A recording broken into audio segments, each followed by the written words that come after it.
ಸುಮ್ಮನೆ ಹಂಗೆ ಇಮ್ಯಾಜಿನ್ ಮಾಡ್ರಿ, ನೀವು ವರ್ಲ್ಡ್ ವಾರ್ II ಸಮಯದಲ್ಲಿ 68 ಜನನ ಕೊಂದಾಕಿದ್ದಂತ ಜಾಗದಲ್ಲಿ ನಿಂತ್ಕೊಂಡು ಒಬ್ರೆ ಇಡೀ ರಾತ್ರಿ ಕಳಿಯೋದು ಹೆಂಗಿರುತ್ತೆ ಅಂತ. ಇದನ್ನ ನೋಡ್ಬಿಟ್ಟು ನೀವು ನನ್ನ ಸಿಕ್ಕಾಪಟ್ಟೆ ಧೈರ್ಯವಂತ ಅಂತ ಅನ್ಕೋಬಹುದು. ಆಕ್ಚುಲಿ ಆತರ ಏನು ಇಲ್ಲ, ಯಾಕಂದ್ರೆ ಇಲ್ಲಿ ಮೇಲ್ಗಡೆ ಇದೆಯಲ್ಲ ಈ ವಾರ್ಶಿಪ್ ಮೇಲೆ, ಇದು ಪೂರ್ತಿ ಸ್ವರ್ಗ. ನನ್ಗೇನು ಒಂದೇ 1% ಭಯ ಆಗ್ತಾ ಇಲ್ಲ. ಆದ್ರೆ ಪ್ರಾಬ್ಲಮ್ ಇರೋದು ಇದ್ರ ಒಳಗಡೆ. ನೋಡ್ರಿ ಎಷ್ಟು ಪ್ರಶಾಂತವಾಗಿರೋ ಅಂತ ಗಾಳಿ ಬರ್ತಾ ಇದೆ. ಮತ್ತೆ ಅದಕ್ಕಿಂತ ಪ್ಲಸ್ ಪಾಯಿಂಟ್ ಏನು ಅಂತಂದ್ರೆ 2 ಕಡ್ಡಿ ನೆಟ್ವರ್ಕ್ ಸಿಗ್ತಾ ಇದೆ ಇಲ್ಲಿ. ಅದು ಹಿಂಗೆ ಸಿಗ್ತಾ ಇದೆ ನನಗೂ ಗೊತ್ತಿಲ್ಲ. ಅಕಸ್ಮಾತ್ ಏನಾದರೂ ಪ್ರಾಬ್ಲಮ್ ಆದರೆ, ಭಯ ಆದರೆ, ನಾನು ಆ ಬೋಟ್ ಹುಡುಗರಿಗೆ ಫೋನ್ ಮಾಡ್ಬೋದು, ಅವರು ಬಂದು ಕರ್ಕೊಂಡು ಹೋಗ್ತಾರೆ.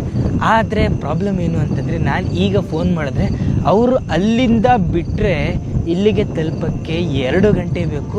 2 ಗಂಟೆ ಸ್ವಲ್ಪ ಹೃದಯನ ಕೈಯಲ್ಲಿ ಹಿಡ್ಕೊಂಡು ಕಾಯ್ತಾ ಇರಬೇಕು. ದೇವರು ಬೆಟ್ಟದ ಮೇಲೆ ಮ್ಯಾಗಿ ಮಾಡ್ತಾರೆ, ಮನೇಲಿ ಮ್ಯಾಗಿ ಮಾಡ್ತಾರೆ, ಕಾಡಲ್ಲಿ ಮ್ಯಾಗಿ ಮಾಡ್ತಾರೆ, ಟ್ರಿಪ್ಪಲ್ ಮ್ಯಾಗಿ ಮಾಡ್ತಾರೆ. ಆದರೆ ಈ ಕೆಳಗಡೆ ನರಕ, ಮೇಲ್ಗಡೆ ಸ್ವರ್ಗ. ಇಲ್ಲಿ ಮ್ಯಾಗಿ ಮಾಡೋ ಅಂಥ ಸ್ಥಿತಿ ಈಗ. ಮೇಲ್ಗಡೆ ಅಂತೂ ಫುಲ್ಲು ಗಾಳಿ ಗವೋ ಅಂತ ಇದೆ. ಸ್ಟೌವಲ್ಲಿ ಬೆಂಕಿ ಒಂಚೂರು ಹತ್ತುತ್ತಾ ಇಲ್ಲ ಮೇಲ್ಗಡೆ. ಅದಕ್ಕೆ ಇಲ್ಲಿ ಯಾವುದೋ ಮೂಲೆ ಸಿಕ್ತು, ಈ ಮೂಲೆ ಬಂದು ಅಡುಗೆ ಮಾಡ್ತಾ ಇದ್ದೀನಿ. ನೋಡಿ, ಇದು ಪೂರ್ತಿ ಕಬ್ಬಣ ಇದೆ ನೋಡಿ, ಉದ್ದಕ್ಕೂ ಕಬ್ಬಣದ ಸ್ಲ್ಯಾಬ್ ಹಾಕ್ಬಿಟ್ಟವ್ರು ಇಲ್ಲಿ. ಆಕ್ಚುಲಿ ಇಲ್ಲಿ ತಂದು ಯಾರು ಹಾಕಿಲ್ಲ. 100 ವರ್ಷದಿಂದ ಯಾವಾಗ ಸ್ಫೋಟ ಆಯಿತು ಅವಾಗ ಅಲ್ಲೆಲ್ಲ ಹಾಕಿರ್ತಾರೆ, ಅದು ತಗೊಂಬಂದು ಇಲ್ಲಿ ಬಿದ್ದಿರ್ತದೆ. ಇದಕ್ಕಿದೆ ಈ ಸ್ವರ್ಗ ನರಕಕ್ಕೆ ಬರೋವಂಥ ಅರ್ಜೆಂಟಲ್ಲಿ ಸ್ಟವ್ ಎಲ್ಲ ತಗೊಬಂದಿದ್ದೆ, ಆದರೆ ಸ್ಪೂನ್ ತಗೊಬಂದಿಲ್ಲ. ಸ್ಪೂನ್ ತಗೊಂಬರೋದು ಮರ್ತದೆ. ಈಗ ಮ್ಯಾಗಿನ ಅಲ್ಲಾಡಿಸ್ಬೇಕಲ್ಲ, ಬೇರೆ ಏನೂ ದಾರಿ ಇಲ್ಲ, ಇದೊಂದೇ ದಾರಿ ಈಗ.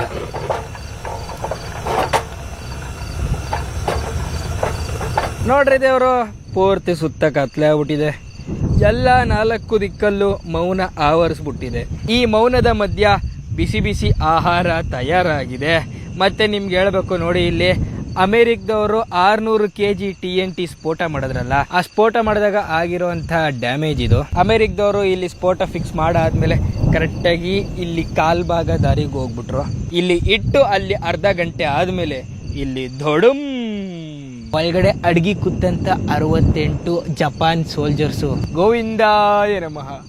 ಅದ್ಭುತವಾದಂತ ಆಹಾರ ತಯಾರಾಗಿದೆ.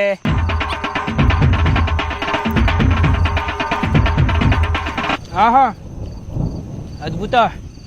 ಕರೆಕ್ಟಾಗಿ ರಾತ್ರಿ 8:15 ಆಗಿದ್ದೆ ಈಗ. ಸೊ ವೆದರ್ ಫಾರ್ಕಾಸ್ಟ್ ಅಲ್ಲಿ ನೋಡಿದೆ, ಪೂರ್ತಿ ಮಳೆ ಅಂತ ತೋರಿಸ್ತಾ ಇತ್ತು. ಸಂಜೆ ನನ್ನ ಅದೃಷ್ಟ, ಇದುವರೆಗೂ ಒಂದು ಹನಿ ಮಳೆನೂ ಬಂದಿಲ್ಲ ಇಲ್ಲಿ. ಮಳೆ ಏನಾದರೂ ಬಂದ್ಬಿಟ್ರೆ ಎಲ್ಲ ಫುಲ್ ರಾಧ ಅಂತ ಆಗೋಯ್ತದೆ. ಆದರೆ ಪ್ರಾಬ್ಲಮ್ ಏನು ಅಂತಂದರೆ ಸಿಕ್ಕಾಪಟ್ಟೆ ಗಾಳಿ. ಎಷ್ಟು ಗಾಳಿ ಅಂತಂದರೆ ಆ ಕೆನಾನ್ ಇದೆಯಲ್ಲ, ಅದ್ರ ಹಿಂದೆ ಬಂದು ಕೂತಿದ್ದೀನಿ. ಮುಂದೆ ಅಂತೂ ಹೋಗೋಕ್ಕಾಗೋದೇ ಇಲ್ಲ. ಮಳೆ ಬಂದರೂ ಅಂಥದ್ದೇನು ಪ್ರಾಬ್ಲಮ್ ಆಗಲ್ಲ, ಆದರೆ ಈ ಗಾಳಿ ಮಳೆ ಬಂದ್ಬಿಟ್ರೆ ಪ್ರಾಬ್ಲಮ್ಮು. ಟೆಂಟ್ನ ಎತ್ಕೊಂಡೋಗ್ಬಿಟ್ಟು ಸಮುದ್ರದಲ್ಲಿ ಬಿಸಾಕ್ಬಿಡ್ತದೆ. ನಾವು ಸಮುದ್ರದಿಂದ ಸಿಕ್ಕಾಪಟ್ಟೆ ಹೈಟಲ್ಲಿದ್ದೀವಿ, 12 ಮೀಟ್ರ್ ಮೇಲಿದ್ದೀವಿ. ಸೊ ಗಾಳಿ ಮಕ್ಕೆ ಬಂದು ಹೊಡಿತಾ ಇದೆ. ಆಹಾ, ಸ್ವರ್ಗ.